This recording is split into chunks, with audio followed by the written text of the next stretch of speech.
बिस्मिल्लाहिर्रहमानिर्रहीम, अस्सलाम वालेकुम। अपने नए व्लॉग में आपको खुशामदीद कहता हूँ। नादिर बलोच साहब मेरे साथ मौजूद हैं। आज खैबर पख्तूनख्वा में बल्दियाती इंतखाबात के जो रिज़ल्ट हैं उनके आने का सिलसिला अभी तक जारी है। जो मेन पेशावर की सीट है उस पर अभी तक जो है वो हतमी जो नताइज हैं वो तो नहीं आए, लेकिन अब तक के जो रिज़ल्ट सामने आए हैं उसके मुताबिक JUI के और मुस्लिम लीग नून के हिमायत याफ्ता उम्मीदवार ज़ुबैर अली वो आगे हैं और PTI का दूसरा नंबर है। इसके बाद जो ANP है वो तीसरे नंबर पर जा रही है। इस वीडियो में कुछ तो हम रिज़ल्ट्स की बात करेंगे, लेकिन साथ ही साथ जो तहरीक लब्बैक के अमीर हैं हाफ़िज़ साद हुसैन रिज़वी, उन्होंने भी इन बल्दियाती इंतखाबात की जो मुहिम थी उसमें हिस्सा लिया और हरीपुर की तहसील गाज़ी में उन्होंने जलसा किया था। वहाँ पर क्या नताइज आए हैं उसकी डिटेल्स भी आपके सामने रखेंगे। पहले मैं एक ओवरव्यू जानना चाहूँगा नादिर भाई से कि एक जमीयत उलमा इस्लाम फजलुर रहमान जो है वो इन 64 नशिस्तों पर जो है वो अच्छे खासे नशिस्तें हासिल कर चुकी है, बड़ी जमात के तौर पर सामने आ रही है। आज़ाद उम्मीदवारों ने भी मैदान मारा है। तो PTI जो पीछे आ चुकी है या दूसरे नंबर पर है, लेकिन है तो पीछे ही, तो इसकी क्या वजह देखते हैं आप? क्या वजह है कि तहरीक इंसाफ की नशिस्तें कम हो रही हैं? शुक्रिया इमरान। इसके दो तीन फैक्टर जो अहम हैं वो एक तो ये है कि ख़ुद इनकी एक तो कारकर्दगी जो है वो इतनी मायूस कुन थी, और दूसरा ये कि ये किसी ख़ास फ़िज़ाओं में उड़ने लगे थे, अवाम के साथ रब्ता मुनक़ता हो गया था। और दूसरा बड़ा फैक्टर जो है वो अफ़गानिस्तान का है, बिलखसूस ये क्योंकि सूबा लगता है अफ़गानिस्तान के साथ। और यहाँ पर आपने देखा कि OIC इजलास में भी जब वज़ीर ख़ारजा उनके आए मुत्तकी साहब, तो किस अंदाज में मौलाना फजलुर रहमान ने वहाँ पर मुलाकात की एंट्री डाली और जब भी डाल के एक मैसेज किया। और दूसरा कुछ ये भी है कि वहाँ पे ज़रा कि नज़रियाती एक हमांगी है, तो इसलिए JUI जो है वो पहले नंबर पे आ गई और एक तरह से तब्दीली सरकार, जो हमने याद है आपको पेशावर गए थे तो हमने यही कहा था कि तब्दीली का जो इलाका है वहीं से तब्दीली की आवाज़ें आ रही हैं। तो उस वक्त भी हमें वाज़ेह हो गया था। अब अगर मैं आपके साथ ये नताइज रखूँ तो 80% नताइज हमारे पास आ चुके हैं। 64 में से 51 नशस्तें क्लियर हो चुकी हैं। बिल्कुल। और इसमें जनाब JUI फे जो है वो 17 सीटें लेके पहले नंबर पर है, PTI 14 पे है, ANP जो है वो 7 पे है और इंडिपेंडेंट 6 है। पाकिस्तान मुस्लिम लीग नून जो है वो 3 जगह पे 3 तहसीलों में जो उसने मैदान मारा। जमात इस्लामी जो है 2 है और TIP 1 है और पीपल्स पार्टी जो है वो 1 है। तो अच्छा, इसमें नादिर भाई एक और फैक्टर मैं आपको थोड़ा ऐड कर लूँ। यहाँ पर यह है कि जो आज़ाद उम्मीदवार जीते हैं इनमें से अक्सरियत उनकी है जिन्होंने तहरीक इंसाफ से टिकट मांगे थे, लेकिन तहरीक इंसाफ ने वहाँ पे ख़ासकर कुछ डिस्ट्रिक्ट में जैसे सवाबी है, मर्दान है, तो यहाँ पर देखा यह गया कि वहाँ पर ख़ानदानों को प्रेफर किया गया। पार्टी के नज़रियाती कारकुनों को जो है वो टिकट्स नहीं दिए गए और उन्होंने इंडिपेंडेंट लड़ा। जैसे कोहाट में हमने देखा तो वहाँ पर भी आज़ाद जो कैंडिडेट थे वो जीत गए, हालांकि वो PTI के टिकट के मुतमन्नी थे, वो चाहते थे कि उनको PTI टिकट दे, लेकिन उनको टिकट नहीं मिला और वो वहाँ से आज़ाद लड़ के भी जीत गए। ये आम इंतखाबात में भी PTI के साथ ये मसला रहा। अब बल्दियाती इंतखाबात में भी उनको ये चीज़ फेस करनी पड़ रही है। नजरियात वाली बात PTI के साथ तो ना जोड़े ना आप। अच्छा, मुझे बताएं कि नौशहरा में क्या है? परवेज़ खटक से लेकर नीचे तक कौन है? उसी खानदान से है। पूरा जिला जो उन्होंने कैप्चर किया हुआ है।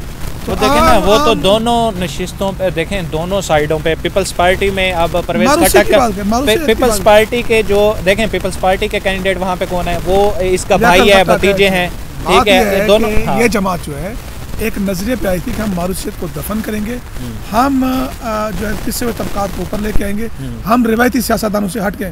फिर आप में और उनमें क्या फ़र्क है?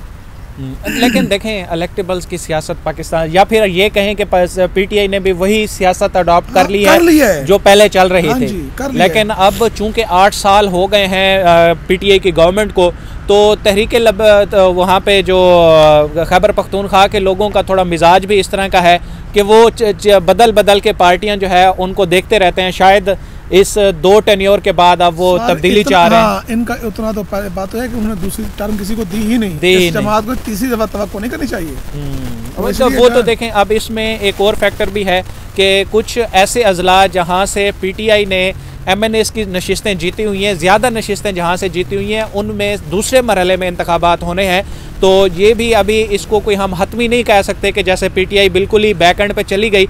अभी भी देखें तो 14 जो है वो PTI ने जीत चुकी है और बाकी भी तकरीबन 10-12 नशिस्तों का रिजल्ट आना बाकी है। उसमें कौन सी पार्टी आगे आती है? जी, खैबर पख्तूनख्वा तब्दीली का सूबा था, वो सूबा था जो इनको इक़्तिदार में लेके आया, मरकज़ में भी। तो बात यह है कि अगर वहाँ पर ये सूरत हाल है, पंजाब में इलेक्शन हो रहे हैं तो वहाँ पर क्या होगा, तो साफ नज़र आ रहा है। अच्छा, इसमें तो चलो PTI तो एक हुकूमत में थी, लोगों का गुस्सा था, उसके एंटी वोट गए। फिर यहाँ पे मैं क्रेडिट दूंगा कि मुस्लिम लीग नून और JUIFA ने जो हिकमत अमली रखी कि इन अजला में चूँकि JUIFA का वोट बैंक ज़्यादा था, जहाँ पर अभी इन 65 नशिस्तों पे इलेक्शन हुए हैं, इसलिए ज़्यादा नशिस्तों पर जो है वो मुस्लिम लीग नून ने JUIFA को सपोर्ट किया है। मतलब वो PDM का मुश्तरका कैंडिडेट था।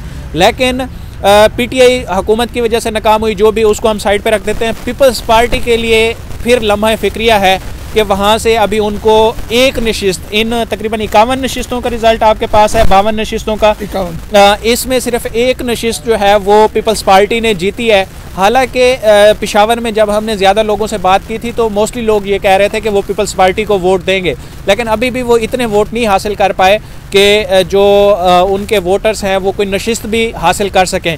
इसी तरह से TLP का मामला चल रहा है कि उनकी जो सपोर्ट है, जलसे तो हैं, उनके बड़े बड़े लोग भी आते हैं, रैलियाँ भी बड़ी बड़ी होती हैं, साद रिजवी के खिताब भी बड़े धुआंधार होते हैं, लेकिन वो अपनी सपोर्ट को वोट में नहीं बदल पा रहे। खानेवाल में भी हमने देखा यही हुआ, और यहाँ पर जो हरिपुर की तहसील गाजी है वहाँ से भी वो सीट नहीं निकाल पाए। देखें इमरान, बात यह है कि जमातों को जो है ना दहाइयाँ लगती हैं। ये जो वोट बैंक है ना, वोट में कन्वर्ट करना, अपनी स्ट्रीट पावर को वोट में कन्वर्ट करना, ये कोई इतना आसान काम नहीं होता। PTI को 22 साल लग गए ये करने में। इनको एक नेचुरली एक फितरी जो है वो कहते हैं ना, घन चक्कर से जो है गुजरना पड़ेगा। लेकिन उसके बावजूद उन्होंने खानेवाल में जो है अपने वोट को बढ़ाया है, कम नहीं किया। बाकी जमातें तो कम, पीपल्स पार्टी ने भी वोट को बढ़ाया। तो बहरहाल मेरे ख्याल में उनको अभी ये तो मार्जिन है ना कि जी हम जेलों में थे, हमारे पर पाबंदियाँ थी, हम उस तरह वर्किंग नहीं कर सके। और दूसरा ये कि आज़ाद कश्मीर के इलेक्शन में मैंने देखा कि तहरीक लब्बैक के कारकुनों की सियासी तरबियत बिल्कुल ज़ीरो है। आप ये बड़ा इंपॉर्टेंट नुक्ता आपने उठाया, और मैं इस हवाले से सवाल भी करने लगा था कि जो एक पॉलिटिकल मैच्योरिटी एक पॉलिटिकल वर्कर की होती है, अभी उस तरह से TLP वालों को बनने में ज़ीरो किस तरह। वहाँ पे मैंने क्या देखा, वहाँ पर ये देखा आज़ाद कश्मीर में हम खुद पोलिंग बूथ में गए, स्पेशल पासेस थे हमारे पास, हर जमात का एक ना एक वो बैठा होता है, क्या कहते हैं, पोलिंग एजेंट। इनका पोलिंग एजेंट ही नहीं था। अच्छा। किसी भी जगह पर। सिर्फ मुजफ्फराबाद में एक जगह पे था। तो मैंने उससे पूछा कि आपके पास वोटर लिस्टें किधर हैं? कहते वो तो मुझे पता नहीं था कि मैंने लेके आनी है। अच्छा। तो फिर मैंने कहा आपका बैठने का फायदा ही नहीं है। अब होता तो ये है कि वोटर लिस्ट आपके पास होती है, जो वोट कास्ट होता है आप उस पर क्रॉस लगाते हैं। क्रॉस लगाने के बाद आप टोटल अपने एंड पे कैलकुलेट कर लेते हैं कि इतना वोट जो है वो कास्ट हुआ है और इतना रिजेक्ट हुआ है। तो जब एक एजेंट के पास ये भी नहीं है तो फिर वो क्या करेगा? तो मेरे ख्याल में उस वक्त भी मैंने इनको गाइड किया था, रहनुमाई की थी, बताया था कि आप इसके ऊपर फोकस करें। आप जब आपके पास, आप क्योंकि वो दिन तो नहीं है कि आप मुसलसल आप थोड़ा इजी हैं, आप अपने लोगों की तरबियत करें। आपके पास एक इलेक्शन है, अगर उसमें 250 पोलिंग स्टेशन है, उनको कम से कम 500 अफराद, ऐसे अफराद जिनकी तरबियत हो, जिनको पता हो कि वोट क्रॉस किस तरह करना है, हमने चेक एंड बैलेंस किस तरह करना है, हमें धांधली को किस तरह रोकना है। तो ये अगर 500 अगर हर हल्के में आपका बंदा तैयार नहीं है तो इसका मतलब है आपकी कोई तैयारी, सियासी तैयारी कोई नहीं है। तो फिर तो ये एक मसला है जिसके ऊपर अभी तक इन्होंने तवज्जो नहीं दी, और इसके ऊपर इनको अपने हर ज़िले में, हर सतह पर अपने वर्कर्स की तरबियत की ज़रूरत है। जहाँ जहाँ ये इलेक्शन में खड़े होना चाहते हैं वहाँ पर उससे पहले इस सिलसिले को मुकम्मल करना चाहिए इनको, तब जाकर ये बिल्कुल। अब आगे पंजाब में भी इलेक्शन आने हैं और जो खैबर पख्तूनख्वा में भी दूसरा मरहला होना है, वहाँ पर देखेंगे। लग यही रहा है कि जितनी वो मेहनत कर रहे हैं तो इनकी कारकर्दगी में कुछ बेहतरी देखने में आएगी। अब तक के लिए मुझे और नादिर भाई को दीजिए इजाज़त। अल्लाह हाफ़िज़।